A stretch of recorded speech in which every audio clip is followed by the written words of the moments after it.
All right. Good afternoon, everybody. I hope you are having a great conference so far. We've had a lot of great speakers. I've really enjoyed it. Hope you enjoyed lunch, maybe got outside and enjoyed some of the sunshine. But once again, my name is Dan Gaitis. I'm the technical coordinator here at the DEC in our urban forestry group. And I just want to remind everybody to continue to use the Q&A section and the chat to ask questions. And we'll get started. I'm honored to introduce our next guest speaker. I've known Rebecca Hargrave for a couple of years, and I've learned a lot from her experience and her knowledge. She's an associate professor of environmental science and arboriculture at SUNY Morrisville. Again, my alum, and I'm excited to hear her presentation on structural pruning and training, early care for long-lasting results. Take it away, Rebecca. Thanks, Dan. It's good to see you. Welcome, everyone. And today we are going to be covering structural pruning and training. The focus of the presentation is going to be on young trees, though some of these applications can be used on middle-aged and older trees. And if you do have questions, you can type them into the Q&A. I'll try to get to some of them at the end of the presentation. If not, I will answer them later on. Right.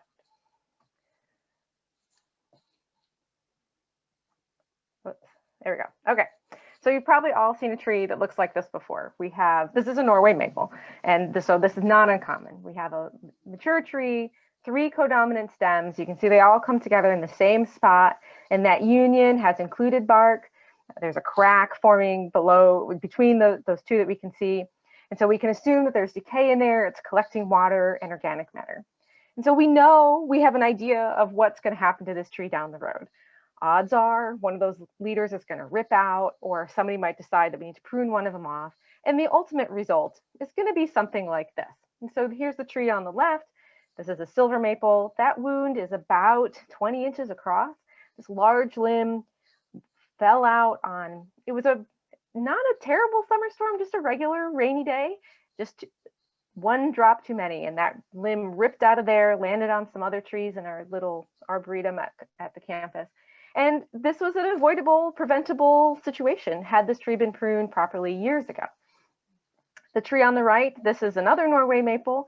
This wound is about a 10-inch diameter pruning wound. And again, this is a situation where it had codominant leads, and somebody at some point decided that one of those leads should be removed. And so now we're left with this large pruning wound that was cut into the heartwood. This wound probably will never seal over. It's a little hard to see, but right at the top of that kind of heart shape, there's a little mushroom, a bract forming there. So we know there's decay in there. And so ultimately, both of these trees are structurally compromised. The tree on the left should be removed. Probably sooner rather than later. You can see there's another cavity above it. The tree on the right, this is definitely not something we want to have forever on our streets in the city. So both of these trees could have had better outcomes. And the way to have better outcomes in these situations is through structural pruning. And structural pruning is a system where we look at a tree, especially when it's young and just forming, and shape it, sculpt it, give it the proper structure so that we can not have large limbs that need to be removed or large failures later on in life. And there's a few basic things that we shoot for with structural pruning. We want to designate a dominant leader. So we have one main leader directing an upright growth of the trunk. We want to have good branch attachments, angles, arrangements, so that those branches are well attached and spaced well. We want to do these pruning cuts early on while the branches are still small, so we have small wounds that seal over relatively quickly. And this will result in increased aesthetics for the tree. We don't have a tree that's missing half of its canopy later on in life because a branch ripped out. And also the tree will provide increased benefits.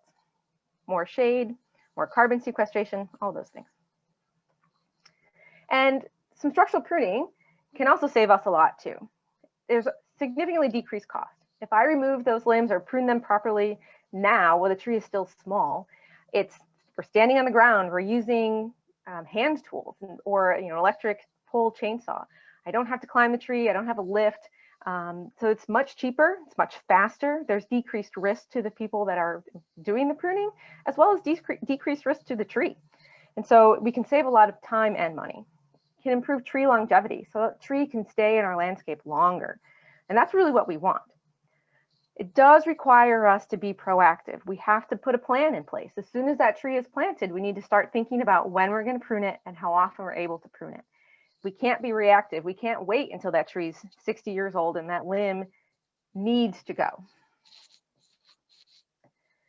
Structural pruning is one of the pruning objectives that we use in arboriculture, and it's described well. It's part of the ANSI A300 pruning standard, and there's also an accompanying pruning BMP guide that you can get through ISA, which is a great little publication. I'll show a link to it later. So just to summarize what we're doing is we're developing a dominant leader, usually one, sometimes more than one, and desirable scaffold branches. And to do this, we're going to be subordinating or removing competing leaders, branches, and shoots. If necessary, we'll subordinate larger branches over multiple growing seasons to avoid making large cuts and avoid removing an excess amount of material. That's especially as that tree gets older. So we're going to look at all these pieces. So when I look at a young tree and I'm thinking about structural pruning, I have three categories of questions that I'm going to ask myself: the species and the site, the maintenance cycle of the tree, and the pruning steps, the different types of pruning cuts and the application of them in the tree. First, I want to start off thinking about the type of tree and the site. And some trees are notorious for having bad branching. This is a little leaf linden. We'll also look at Callery pears and maples. All of these trees are like, oh, we know there's going to be problems. So we want to know what we're dealing with. Is this just something that needs a little bit of correction, or do I have to come back multiple times to deal with this tree? I also want to know what the potential size of the tree is. Is it a small tree, something like a crabapple or serviceberry, where the structure is, might I say, a little less important than something like an oak or a full-size maple, where this tree is going to be supporting a lot. There's a lot of canopy that's going to need to be supported by these branches. And so what am I ultimately dealing with? And I also want to think a little bit about the condition of the tree. Is it in good shape or is it in poor shape? That might decide how aggressive I am with pruning, or whether it needs to be pruned at all and should just be replaced. I'm also going to think about, you know, the size now and the size in the future and how that fits into the landscape. So not only what pruning am I going to use depending on the size, but are there other clearance issues I need to consider, or can I shape it in a way to avoid future clearance cuts over sidewalks, near buildings, streets, things like that. And so what do we have? What is its place in the landscape? Maintenance cycle. This is critical.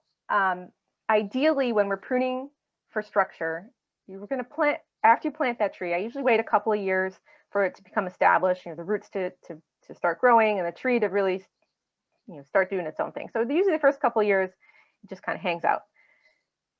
Once that tree is established, ideally you're going to want to prune it every 2 or 3 years and get in there and do a few cuts and kind of see where it goes. And then after a few instances of that, you know, after 10 years, 15 years, you put it on a regular pruning cycle. Maybe you prune every 7 years, every 10 years, so that you have this kind of frequent occurrence of maintenance. And if I know that that's going to be the schedule of pruning, I can plan that out accordingly.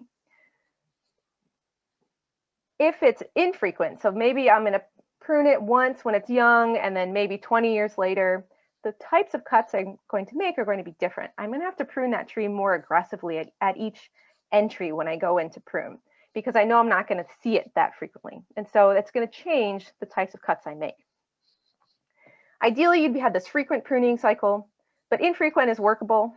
Reactionary is the one we don't really want, where maybe it gets pruned once, but otherwise you're really just waiting for problems to happen and addressing those problems. So a homeowner calls and complains, or there's a break of a limb, and then that's when you see the trees, just as a reaction to a complaint or a problem.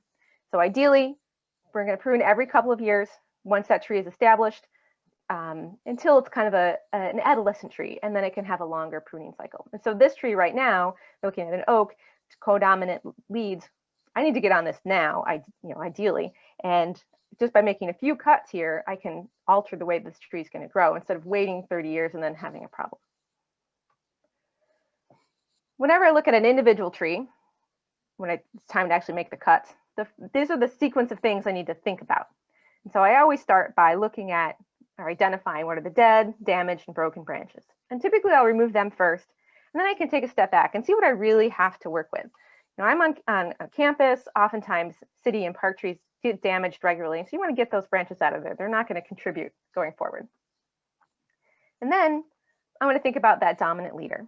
And so dominant leaders, again, most of the time we want to have trees that have one main trunk with smaller branches coming off to the sides of them. And that'll help with that better structure.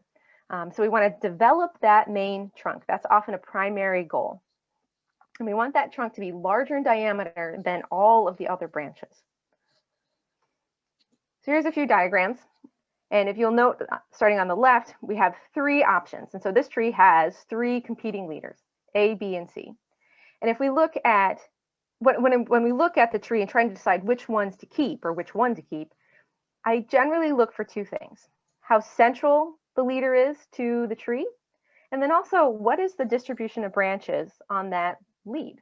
Sometimes I'll take a leader I'll keep a leader that is off to the side a little bit if it has more branches with better attachments and better arrangements, because ultimately that'll give me a better looking tree. So in these diagrams, A, B, and C, B was the chosen one. It has good branch arrangements and it's relatively central inside the tree. And so A and C were taken off with removal cuts. The tree looks better already. The next thing we want to think about is scaffold branches, and this was mentioned in the definition. Scaffold branches are the main branches in a mature canopy that make up the structure, like the silhouette of the tree, and they support all of the other small branches. So as I'm thinking about which branches to remove, I want to identify those branches early on so I don't accidentally do something to them that I didn't really want to. And when we think about scaffold branches, we have to think about the other types of branches that we'll have as well. And we have permanent branches and temporary branches. And our scaffold branches are within the permanent branches. Temporary branches are those branches that are typically at the bottom of the canopy. And these are branches that might be shaded out by the tree as it grows, or branches that we know we'll have to remove for clearance purposes, for walking down the sidewalk or mowing the lawn. And if I know it's a temporary branch, I can treat that branch differently. I don't have to worry quite as much about the fact that it might be supporting a lot of weight, or I know that in 5 years I'm going to remove that branch anyway. And so I might do reduction cuts versus removal cuts, and knowing that can come back later and kind of clean it up even more before it gets too big. But so I need to identify temporary versus permanent. Oftentimes when we plant trees, when they're small, we're looking at, other than the leader, everything else is temporary branches. Most of those branches won't be there in 15 years, 20 years, or 50 years. And so the understanding where the tree is at with its branches can help us decide when to prune it and what to do. And so in the picture here, it's a tulip poplar. You can see there's a branch hanging off over the sidewalk, some over the street. And so I just reduced, I didn't worry about the street side, but I reduced the ones over the sidewalk. The branches that are left, the reduced branches that are left still have some foliage. They can still photosynthesize and contribute. They contribute also to the total live crown. So I have an extended live crown. We don't want to elevate trees too quickly. Having a lot of branches helps the tree grow better and faster actually. And so I know that I can come back in a few years and remove the rest of those branches if necessary, but now they're not in the way. When I'm looking at scaffold branches and my permanent branches, I really want to know if they're going to be in the future spaced well enough. And so I'm concerned about vertical spacing up and down the tree and radial spacing around the tree. And so the tree, these are both little leaf lindens. The tree on the left has pretty good spacing. It has a ladder-like look to the branches. And you can see that they come off on all sides of the tree. And with mature full-size trees, you're going to want between 1 to 2 feet between your major scaffold branches, so that as they grow, they have room to physically expand without running into each other and without interfering. the tree on the right is a disaster. And you can see all of those little branches kind of crammed in next to each other. And this tree is like, it's like an 8-inch diameter tree. And so those branches are relatively soon going to be problematic. And so I need to decide which of these branches to keep and which to remove, because as they continue to grow, they will interfere with each other. And probably some of them will get some included bark as well. So the other thing I need to consider are branch attachments. And we have good branch attachments and poor branch attachments. And so this is an example of some good branch attachments. We're concerned with a couple of things. One is the angle of attachment. And we've talked about this as an industry for a long time, that we want to have a wide angle of attachment so that there's room for a branch bark ridge, where the bark gets pushed up, the bark from the trunk and the bark from the branch pushes up on each other. And that allows for a strong union. So the wood is commingled at the top of that union and is kind of like stitched together nice and tight. And so when we have that wide angle, that allows that to happen. We also want to have a small branch to trunk aspect ratio. So that what that means is that we want the trunk or the parent branch to be much larger than the branch that comes off of it, the subordinate branch. And the reason for that is so that the branch collar can form properly. And so when we have a large trunk and a smaller branch, we get this commingled wood on top and the formation of the branch collar, which is the overlapping layers of wood coming from the trunk and the branch. So here's a diagram that shows the branch bark ridge and the branch collar. And I'm hoping that you're more or less familiar with what these are. And I'll review it again in a little bit. But the branch collar we can see on the outside of the tree, usually a little bit of a swollen area. And we're going to be pruning just beyond that when we do removal cuts.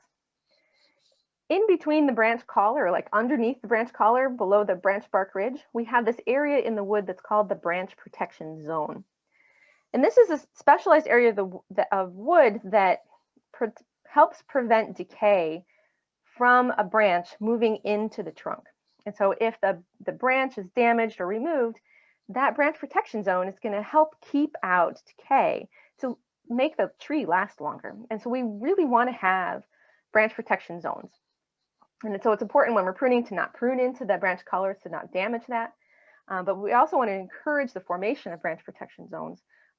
And we can do some of this through our pruning methods. When we have poor branch attachments, and they can come in a couple main ways, we might have codominant stems, which are, there's a diagram on the left. And so that's when we have two branches or codominant leaders that are about the same size, when they're greater than 70% of the other one. And in that case, we won't have the formation of a branch collar. They're essentially two main stems. And so the structure of the wood is different. You can see there's no overlapping wood. We can have that commingled wood because of, in this case, a wide angle of attachment. But if we also have the narrow angle of attachment, we get those crowded branches, we get included bark. And so there's a little leaf linden there on the right, and this tree is a disaster. There's 5, competing leaders there. We do have one that's kind of central and a little bit larger, but you can see how tight those are. You can see that there's included bark, and that's going to be a problem down the road for this tree. So when we have those codominant stems, we lack the xylem connection on top. We typically have included bark, and we don't have that branch protection zone. So let's talk briefly about the different types of pruning cuts. We will use removals, reduction cuts, and a little bit of heading cuts, primarily on the twigs. So just as a refresher, removal cut, this is when we take a branch off all the way back to its base where it meets the trunk or a parent branch. And so you can see there's a couple here. They're pruned just outside of the branch collar. They look good. Reduction cuts, on the other hand, are where we are removing the parent stem or trunk and leaving the lateral branch behind. And so in this case, just as a reminder, the branch collar and branch protection zone are at the bottom of the branch. They're not on the trunk. And so we don't have the visual clue of the branch collar to kind of know where to prune. And it's also a little bit potentially more problematic because we don't have that branch protection zone. But what we want to do is prune off just above where we would envision a branch collar to be, and prune at a slight downward angle. And what we're doing is we're taking that trunk off, or that parent branch. We're basically transferring all the energy that that trunk would have had to that lateral branch to carry on. And we want to do this, we want to cut it back to a lateral branch that's at least 1/3 the size of the branch that we are removing.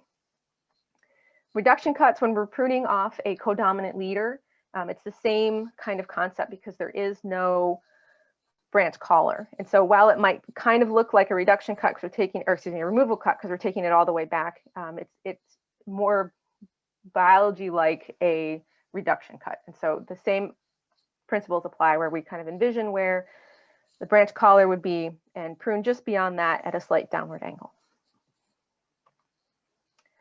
So this is a calorie pear, a notorious tree. And so this is, I have a couple trees of examples, and this is one that we had pruned prior to this. These pictures are February 2020. We had pruned a little bit prior, so you can see there's a little bit of a gap on the right-hand side, but we're still left with codominant leads, and we need to decide, what we're going to do with this because we need to clean this up. And so the decision was to do a reduction cut to the one on the right, and so you can see the after on the right there, and we did bring it back down to some lateral branches. This was for two reasons. One, this tree is in kind of a prominent spot on our campus, and we didn't want there to be a giant hole left in the tree. And so that lead that we left part of on the right has some lateral branches that will provide some leaves and kind of fill in that space. But those leaves also still photosynthesize and still contribute to the tree. And so we're able to kind of alter the energy flow in this tree while still having some of the benefits of that branch. And so by reducing this branch down, this leader down, what we've done is moved the potential energy from that right-hand leader to the left-hand leader. And so that left side leader, the remaining one, will take over and will start to grow more vigorously upright, but then also in diameter. Here's a picture from this past spring. And so there's a close-up there on the right. So you can see that the one that we left on the left-hand side is noticeably larger than the one on the right. And the one on the right is still growing. As we've shifted this power from the right to the left, we could potentially create a branch protection zone in the codominant lead that's on the left as the size changes. We still have a very narrow angle of attachment. So I will certainly have to come back in and remove this remaining piece at some point because it's going to be a conflict. But hopefully the physiology of the wood will have changed a little bit, and that might change the wound reaction that is there. And just as a follow-up, that's what this tree looked like back in June. And so we do have a little bit of a gap on the right, but overall the tree is looking pretty good. I know I'm not out of the woods yet with this one because it is a calorie pear, and yeah, they're terrible. So just as another reminder of pruning, we do want to use a 3-step cut whenever you can't fully support the weight of the branch you're cutting. And so cut 1 is sever the bark underneath the branch that you're cutting. So just cut in 1/4 of the way or so. Cut 2 takes off the weight of that branch. So you're taking off the bulk of the material beyond cut 1, and that just drops all of the weight off so that you can come in with cut 3 and make a nice clean cut exactly where you want it. So the ones on top, that's pruning a small codominant branch, and that one, that was a reduction cut. And then the diagram on the bottom is a removal cut where we're cutting it just beyond the branch bark ridge. Heading cuts. We can use heading cuts successfully. Typically heading cuts can be used successfully for a variety of reasons, but we want to be very specific about how we use them. When we're doing it with structural pruning, we're treating it more like it's a shrub, and we're using it in a more of a shaping fashion where I'm just doing heading cuts in the twigs. And this is where we go in and just remove the apical bud or a couple inches off the top of the twigs, especially of branches that are potentially going to be competing dominant leaders. And so instead of doing drastic pruning, I can go in and just kind of pinch some of them back a little bit. And that will, again, move that power, move that energy out of those potentially problematic branches into the other branches. encourage some side shoots, encourage my dominant leader to grow the way I want it to grow. And so these are cuts that if I plant a tree and I know I'm not going to be able to come back and prune it, and I suspect that I might have some problematic structure, I might go through and just do a few little heading cuts on those branches that I think might turn out to be competing leaders or problematic in other ways, just to kind of keep them in line and cross my fingers and hope that maybe that was all it needed. But so heading cuts can be applied to shift the way that energy flows inside the tree. Here's another little example. There's a sugar maple. This picture here was taken in February of 2019, and you can see I've got two problematic unions. And so that year we took off the bottom one. We did a removal cut. Actually, yeah, I'd say removal cut. You might argue that's a reduction cut depending on the actual aspect of those branches. But so we took that branch off, and already it's looking a little bit better. Last year in 2020, we took off the second one and pretty much shaped up that tree within, this is this spring, but within probably 15 minutes of cutting, took off those two potentially problematic branches and hopefully alleviated problems down the road so we don't have expensive cuts later on. And so really quickly from the ground, took care of the problem. So just a couple of quick reminders. If the tree is healthy and vigorous, it will grow more after you prune. And so as you're pruning, think about where you want that new growth to be and kind of craft your pruning cuts appropriately. And also, we want to keep as many branches as possible. We don't want to be stripping out the interiors of the trees. We don't want to elevate the trees too early. We want to retain as much of that canopy as we can so that it has a lot of leaves, and a lot of leaves equals a lot of growth. So that's kind of the wrap up of my presentation. I have a couple of references for you. If you want to get a copy of the Best Management Practices Guide, those diagrams that I showed in the presentation came from there.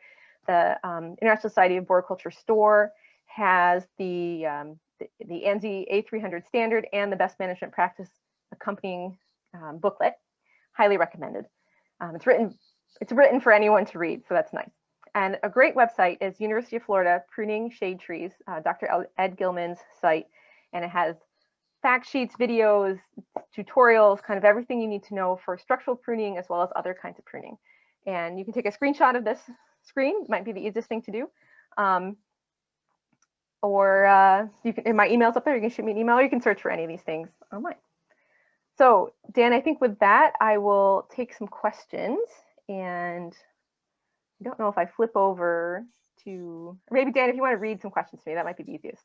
Yeah, we got one that comes in as far as what is the single best way to try to convince someone, or I'll even expand that out a little bit, as far as we know across New York State, especially small communities, resources aren't there. Yes, the money. Yeah, money. How do we convince them the value of structural pruning early?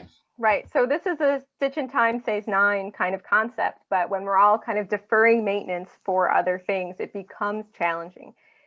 This is a really great project that volunteers can work on. And so what you might need to do is convince who's ever in charge of the budget to look at cultivating some volunteers or partnerships with garden clubs or master gardeners, and using some maybe alternate ways to get some structural pruning done.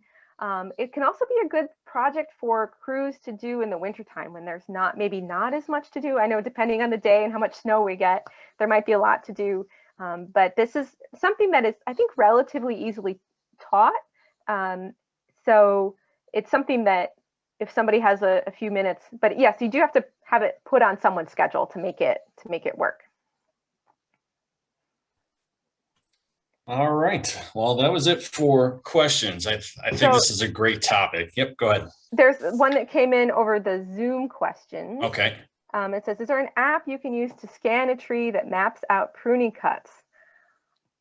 I have never heard of anything like that. If anybody else knows of one, please let us all know. But this is really something that once you spend some time looking at structure, it becomes pretty easy to pick out what needs to be pruned, what doesn't need to be pruned. So it might be worth, doing some hands-on training and then being able to apply it. But let me just show, I have a quick slide here with some notorious trees. And so if you have, let me get back to this. Oops, wrong way. These trees, if you have these trees on your streets, these are like target trees. And so if you're thinking about the budget, like which trees to look at, or which trees if you're looking at trying to figure out an app or something like that, having trees, these trees are the ones to go after, because maples, buckeyes, horse chestnut, they're oppositely branched. They typically have a lot of crowded branches, poor spatial arrangements. Lindens, pears, zelkovas, again, these are like the bad trees. The other thing to do might be to plant trees that are less likely to have structural pruning issues. And so these are some of them. But I don't know of an app that can, we're not there yet. We just have to use our own apps.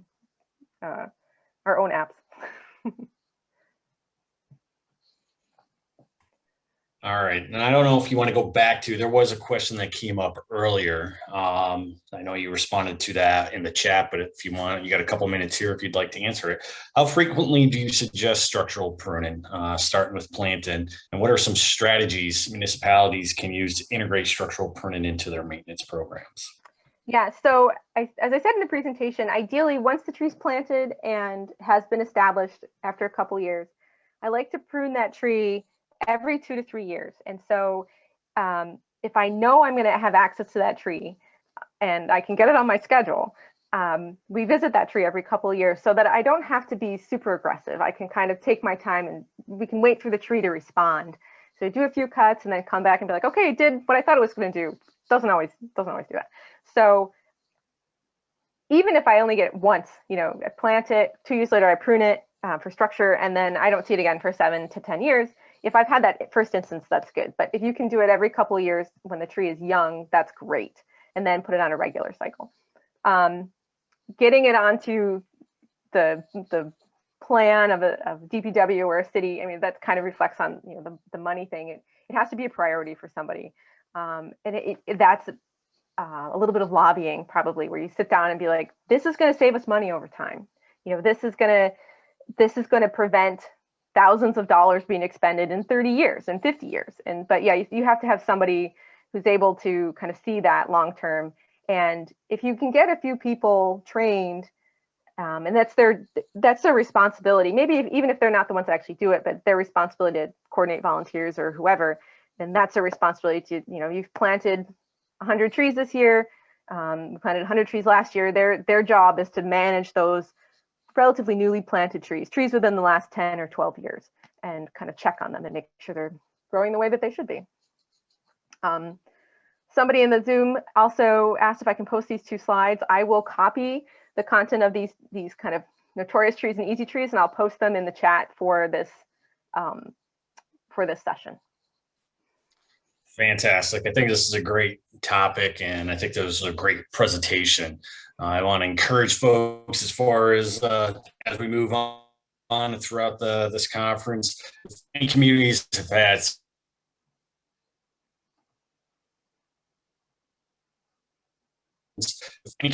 had success as far as get successful in their communities, that'd be great to hear from folks. With that, I want to thank everybody. If you want to go ahead and jump back to the agenda, you can move on to our next session. Thanks again, Rebecca, and we'll talk to everybody again sometime. Bye. Thanks, everybody.